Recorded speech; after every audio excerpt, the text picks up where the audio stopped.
anything that's uncomfortable, you have to do the work to push past it if you have a goal of getting to the other side of that. If you're comfortable with the mediocre and baseline, then don't make the change. Welcome to Life Changing Money, a podcast all about one of the most taboo topics in the world, money. I'm your host, Barbara Strehan, and we're going behind the scenes on business owners' journeys to money, success, and wealth. Let's get started. Hello, and welcome to another episode of Life Changing Money. We have a repeat guest here, Miss Kamla Kay. Welcome again to the podcast. Thank you. What an honor. I was just like, wow, this is so amazing coming back and speaking with you a second time. Like, let's go. But this time, we're in New York City. Yes, it's the vibe. I love being in the city. This is just so different from being in Miami. I probably, as a professional model, you've been to New York a few times. I have. I've been to New York. I haven't been here in a little while, but so this was perfect timing. And I had just gotten back from Jamaica the day before coming here. So it's just been a little hectic, but it's amazing. Why do you think so many models do come to New York City? New York is the place I feel like I'm going to say everyone, but obviously grain of salt. Everyone wants to be in New York City just because it's so vibrant. There's just so much opportunity here. I feel like when you think of the American dream, a lot of people think of coming to New York, and the top brands in the world are in New York City. So if you're getting started in your career or just want to advance your career, beauty, fashion, everything is in New York. Yeah. So this is just the mecca for where you want to be if you want to get discovered or get the campaigns. It's exactly what I told the ladies at the welcome reception. I was like, New York's known as like the city of dreams. Mm-hmm. And everyone sees it as like the city of possibilities. Exactly. But it's also like the city of visibility, mm-hmm. I think, too, which is why we host our Be Seen retreat in New York City. I didn't know that's why you chose New York. So learn something new. Because I'm like, it's the marketing mecca of the world. Like, what better place than to have a retreat all about being seen and being visible than New York City. I used to think actually that I was going to work in New York when I was in corporate and I was in marketing and advertising, and New York was also the place to come to for marketing and advertising. And I remember I did an internship in Seattle at one of the largest media agencies there. And I was like, okay, this is nice. I kind of like this. But plans ended up leading me somewhere else. And then after that, anyways, I ended up quitting my full-time job to pursue modeling. So never made it to New York for the marketing dreams to be like Devil Wears Prada. But yeah, that's good. All good. But now you get to be in New York and teach dozens of women how to pose and like be like a model themselves. Exactly. And I think also being in New York, I was saying to someone in the group, I was saying that, or actually I think I posted on my stories, my Instagram stories, that in the various pods that we had at your Be Seen event, there was one pod in particular that there was a group of people walking by, and we ended up having a collection of people watching me as I posed, the ladies. Cool. And I didn't even notice because I was just I was locked into what I was doing. And then afterwards, someone said, did you notice that you had a crowd of people watching you? And I was just tuned into the ladies, so I didn't even notice. But I think maybe some of the other ladies figured Hopefully out. We have that on footage. I know, that would be great. And then there was a group also. At one point, I did notice a group of men. They walked by and they're like, "Can we be part of your shoot?" I'm like, "We're not doing a shoot right now." Oh wow! But yeah, it was fun. But New York, yeah, definitely the place for all of that. So, for those of you listening, you might be like, what is this event or retreat that we're talking about? But we host an event called Be Seen Retreat in New York City every year. And it's all things just becoming visible. And it's a little bit different every year that we do it. But this year, I was like, we have to have Kamla as one of the pod leaders because I had you at my big photo shoot and loved the poses and how the photos turned out. And so we had you lead pods. And so how the pods worked is like we broke everyone up into groups of like 5, 6, 7 women, and you got to just show them how to pose for an hour.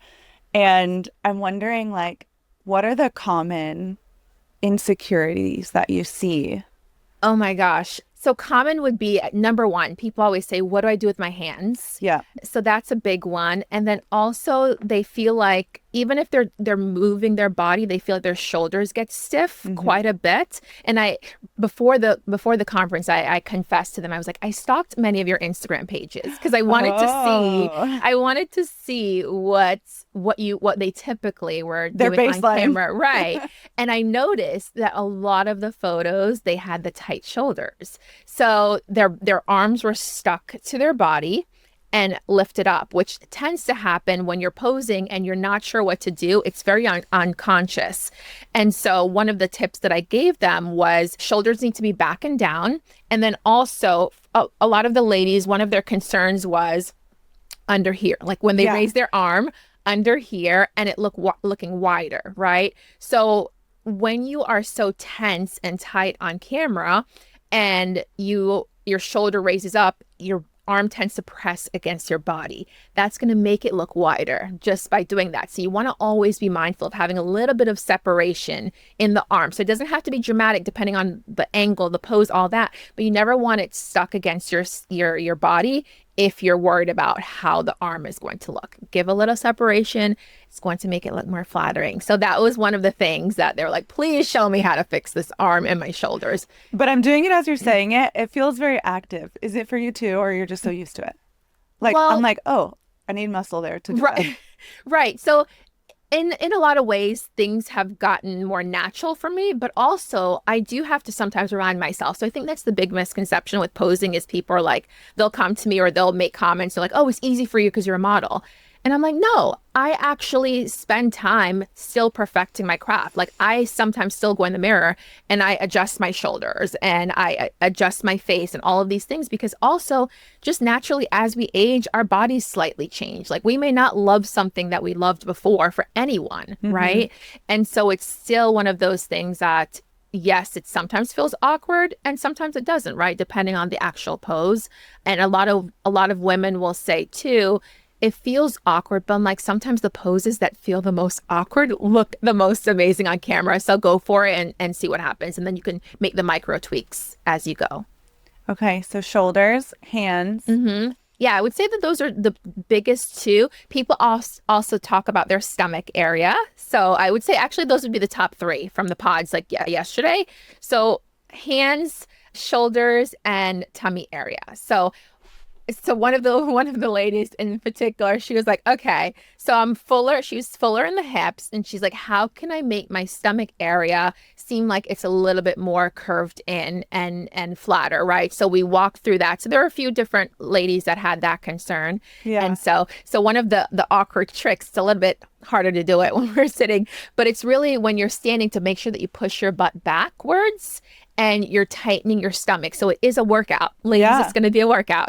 But it makes it look so much better if that is a concern of yours. Doesn't mean some women are like, I don't care. Like my body's my body and I'm going to love it either way. But if that is something that you want to minimize, make sure stomach is tight, pushed back, and then always think of your body as a string. When you're posing, when we tend to get uncomfortable,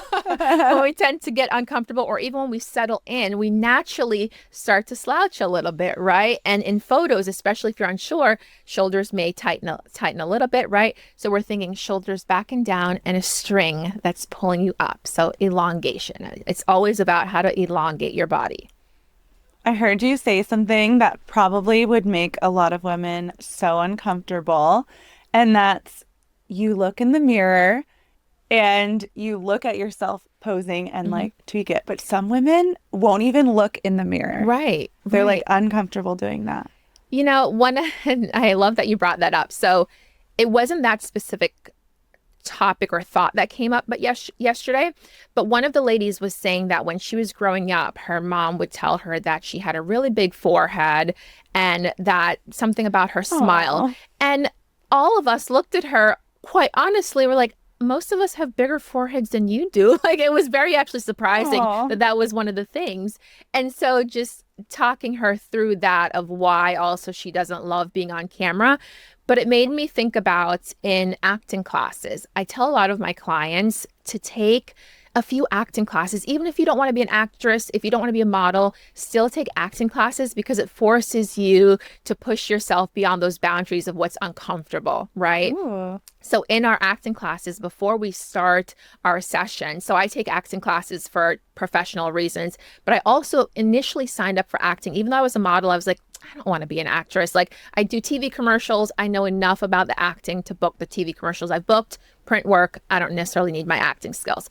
But I took acting classes initially because I wanted to be more confident in myself. That was actually why I signed up, because I was a little bit self-conscious about like how other people perceive me, or like being judged. And so I knew that acting was going to force me, even though I was an extrovert, I knew it was going to still force me to be okay with being uncomfortable, right? Yeah. So I tell my clients, take some acting classes, because those things like not wanting to see yourself in the mirror, it's uncomfortable. But guess what? Anything that's uncomfortable, you have to do the work to push past it if you have a goal of getting to the other side of that. If you're comfortable with the mediocre and baseline, then don't make the change.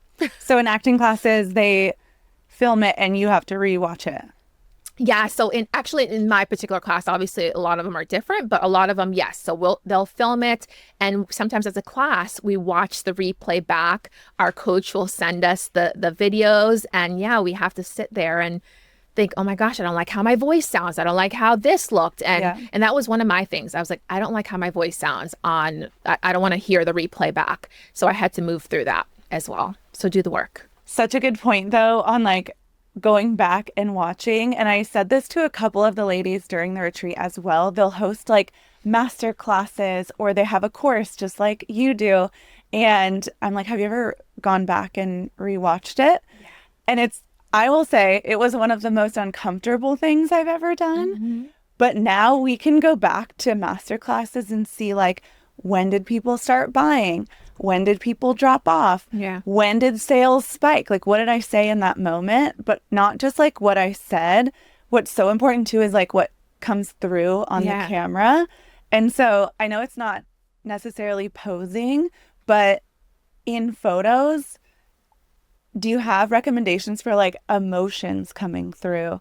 Because I think a lot of times too, people can look flat, or like one of the ladies yesterday, I was like, you're so sexy, but you look like a bitch right now. Yeah. Like, fix your face. Right. Well, the thing is, this was actually a question someone asked, that she said that her eyes always felt dead, or that she looked unhappy in her photos. So when you're posing, you always want to think about smiling with your eyes. Or obviously you could be naturally smiling with your teeth and then it just comes out, right? But if you're not, you're going to make sure that you are smizing, like Tyra Banks says. Get right with the smize. So in order to do that, if you don't naturally do it, you have to mentally be thinking about, what is something that really brings me some joy? Something that the example that I gave, for instance, was pretend that you have a girlfriend that is across the room from you or something. And you know those moments, I'm sure you've had them. We've all had them, where you want to say something, but the situation doesn't allow you to actually verbally say what you want. But you give your girlfriend that eye and you're like, yeah, you know that look, right? And so thinking about those emotions of, I have something to say, I can't say it right now, but the energy is coming through your eyes, and we both know something's going on, but we don't know what it is yet. Yeah. And so thinking about little things like that, I think Tyra Banks, if I recall, one of the things that she said was sometimes she'd be on her shoots and she'd just be thinking about her boyfriend or what she was going to eat, like something that made her happy. And that was how she started to be able to communicate something like more through her eyes as well. The sexy looks, I'm always like, I think about sex. I don't know. Well, listen, whatever works for your brain, whatever works, it could be what you're going to do afterwards. Just the joy of some people with their 9 to 5, right? You know how at 9 to 5, sometimes you're so, well, we don't know we're at 9 to 5 anymore. We knew at one point. At 9 to 5, you're like, oh my gosh, I'm so tired. And as soon as that clock hits and you're walking out the door, all of a sudden you have all of this energy, right? So it's like, how can you, because you're thinking about what's after, like the part of your life you actually want to do. So think about those things in the moment of you feeling super uncomfortable, or think about, what are those brand images going to do for you? Like when you show up on social media with better images, how is it going to elevate your brand, right? Like I had a client that she told me that she was making $500,000 months. And she told me that after she did my course and she did VIP day, and she said, these are the images that are going to bring me to $1 million months after working with me. Yeah. And months later, she started making $1 million a month in her business. Like, she was clear on the vision, but she did the work, right? So I think if even if it's uncomfortable, think about what's the long-term vision, which we talked about in Be Seen, right? It's like, yeah, for instance, learning about AI or Claude or whatever, it may be challenging, but what's the long-term vision? And posing is the same way. Think about posing just like you would with any other business goal or life goal. I say that to our clients that say, I want $1 million business. And I'm like, your photos do not reflect that. Like, if someone went to your page, they would not be like, oh, this is a luxury brand. Yeah. I need to be paying luxury prices. Right. But people sometimes just want to like cheap out on their photos. And it's not just a photographer. It's like having the team around you to help you elevate. Exactly. Which is why I'm there. Which is why I was, you loved your photographer, but you still had me there to just elevate that experience. So exactly, investing in that. Well, and people will be like, I love your photos. I want to like do that. And I'm like, well, I had 3 people on my team. I had a photographer. I had a B-roll photographer. I had a videographer. I had a posing coach, stylist, hair, and makeup. So unless you're willing to invest in all of those, you just won't have the same level of photography. And the thing is also, you can have a successful business already by not doing those things. But imagine, though, to your point, if you started implementing more of those visual elevations to your brand, how much more you can grow. So some people are like, oh, okay, but I'm already at $1 million a month. Well, could you be at 2 million? Because now people are taking you even more seriously. I mean, designer brands, they're designer brands for a reason. Their marketing budgets and the ads that they continuously do, like, they're shooting every quarter. They're doing all of these things. So constantly have the fresh vision, the fresh ideas, so that people are constantly thinking, oh, I need that next thing from them. I want more from them. And you were in the room at BC, and something I love is when like speakers also stay in for the vibes and hanging out. What is like one big takeaway you had from the retreat?